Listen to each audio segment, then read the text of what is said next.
ಅವರಿಗೆಲ್ಲ ಮೀನುಗಾರಿಕೆಯೇ ಜೀವಾಳ. ಕೈತುತ್ತಿಗಾಗಿ ಭಾರಿ ಹುಮ್ಮಸ್ಸಿನಲ್ಲಿಯೇ ಬೋಟ್ ಜೊತೆಗೆ ಕಡಲಿಗಿಳಿದಿದ್ದ ಆ ಮೀನುಗಾರರು ತಿಂಗಳು ಗತಿಸುತ್ತಾ ಬಂದರೂ ಇನ್ನೂ ಪತ್ತೆಯಾಗಿಲ್ಲ. ಇವತ್ತು ನಾಳೆ ಬರ್ತಾರೆ ಅನ್ನೋ ನಿರೀಕ್ಷೆಯಲ್ಲಿದ್ದ ಕುಟುಂಬ ಆತಂಕಕ್ಕೊಳಗಾಗಿದೆ.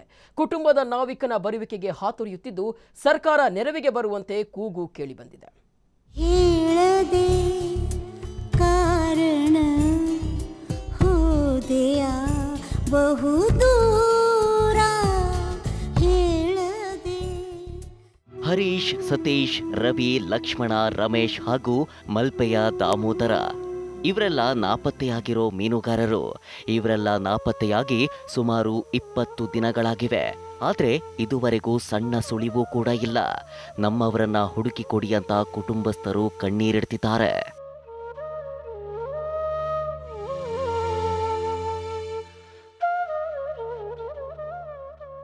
ಡಿಸೆಂಬರ್ 13ರಂದು ಮಲ್ಪೆಯ ಮೀನುಗಾರಿಕೆ ಬಂದರಿನಿಂದ ಮೀನುಗಾರಿಕೆಗಾಗಿ ಇವರನ್ನ ಹೊತ್ತ ಸುವರ್ಣ ತ್ರಿಭುಜ ಬೋಟ್ ಆಳ ಸಮುದ್ರದ ಕಡೆ ತೆರಳಿತು.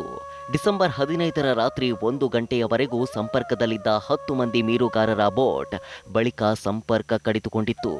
ಡಿಸೆಂಬರ್ 22ರಂದು ಬೋಟ್ ವಾಪಸ್ಸಾಗದೇ ಇದ್ದಾಗ ಮಲ್ಪೆ ಠಾಣೆಯಲ್ಲಿ ದೂರು ದಾಖಲಾಗಿತ್ತು. ಬಳಿಕ ಇವರ ಹುಡುಕಾಟ ನಡೆಸಿದ್ರೂ ಪ್ರಯೋಜನವಾಗಿಲ್ಲ. ಒಂದು ವೇಳೆ ಬೋಟ್ ಮುಳುಗಿದ್ರೆ ಕುರುಹುಗಳಾದ್ರೂ ಸಿಕ್ತಿದ್ವು. ಆದರೆ ಅಂತ ಯಾವುದೇ ಸೂಚನೆ ಇಲ್ಲ. ಹೀಗಾಗಿ ಇವರನ್ನ ಯಾರಾದ್ರೂ ಅಪಹರಿಸಿದ್ದಾರಾ ಅನ್ನೋ ಅನುಮಾನ ಮೂಡತೊಡಗಿದೆ.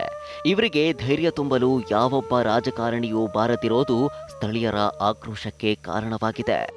ಕರಾವಳಿಯ 3 ಜಿಲ್ಲೆಯಾದಂಥ ಉಡುಪಿ ಜಿಲ್ಲೆಯಿಂದ ಇವತ್ತು ಸುವರ್ಣ ಎಂಬ ಬೋಟಿ ಇವತ್ತು ಮೀನುಗಾರಿಕೆಗಾಗಿ ಸಮುದ್ರಕ್ಕೆ ತೆರಳಿತ್ತು. ಇವತ್ತು ಆ ಬೋಟಿಯಲ್ಲಿ ಈಗಾಗಲೇ ಉಡುಪಿ ಜಿಲ್ಲೆಯ 2 ಮೀನುಗಾರರು, ಉತ್ತರ ಕನ್ನಡ ಜಿಲ್ಲೆಯ 5 ಇವತ್ತು ಹೊನ್ನಾವರದ 2, ಕುಮಟಾದ 2, ಅದೇ ರೀತಿ ಅಂಕೋಲಾದ ಒಬ್ಬ ವ್ಯಕ್ತಿ ಕೂಡ ಇವತ್ತು ಮೀನುಗಾರಿಕೆ ತೆರಳಿ ಇವತ್ತು ಕನಿಷ್ಠ 1 ತಿಂಗಳಿಗೆ ಸಮೀಪಿಸಿದರೂ ಕೂಡ ಯಾವುದೇ ಸುಳಿವು ಇವನವರೆಗೆ ಸಿಗ್ತಾ ಇಲ್ಲ.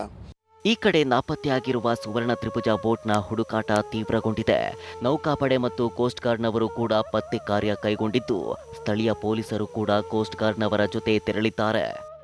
ಮಲ್ಪೆಯ ಒಂದು ದೋಣಿಯಲ್ಲಿ ನಮ್ಮ ಜಿಲ್ಲೆಗೆ ಸೇರಿದ 5 ಮೀನುಗಾರರು, ಭಟ್ಕಲ್ ಮತ್ತು ಕುಮಟಾಗೆ ಸೇರಿದಂಥ 5 ಮೀನುಗಾರರು ಈಗ ಅವರು ನಾಪತ್ತೆಯಾಗಿರೋದು ನಮ್ಮ ಗಮನಕ್ಕೆ ಬಂದಿತ್ತು ಬಹಳ ಹಿಂದೆ. ಈ ಬಗ್ಗೆ ನಾವೀಗಾಗಲೇ ಗೋವಾ ಮಡ್ಗಾವ್ನ ಕಲೆಕ್ಟರ್ ಅವ್ರ ಜೊತೆಗೆ ಮತ್ತು ಕೋಸ್ಟ್ ಗಾರ್ಡ್, CSP ಮತ್ತು ನೇವಿ ಅವ್ರ ಜೊತೆಗೂ ಕೂಡ ಸತತವಾಗಿ ನಾವು ಸಂಪರ್ಕದಲ್ಲಿದ್ದೀವಿ.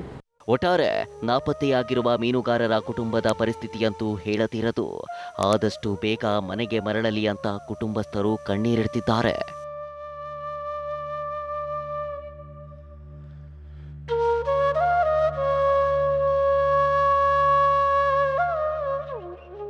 ಕ್ಯಾಮ್ರಾಮನ್ ಶಶಿಧರ್ ಜೊತೆ ಪ್ರಶಾಂತ್ ಮಹಾಲೆ, TV5 ಕಾರವಾರ.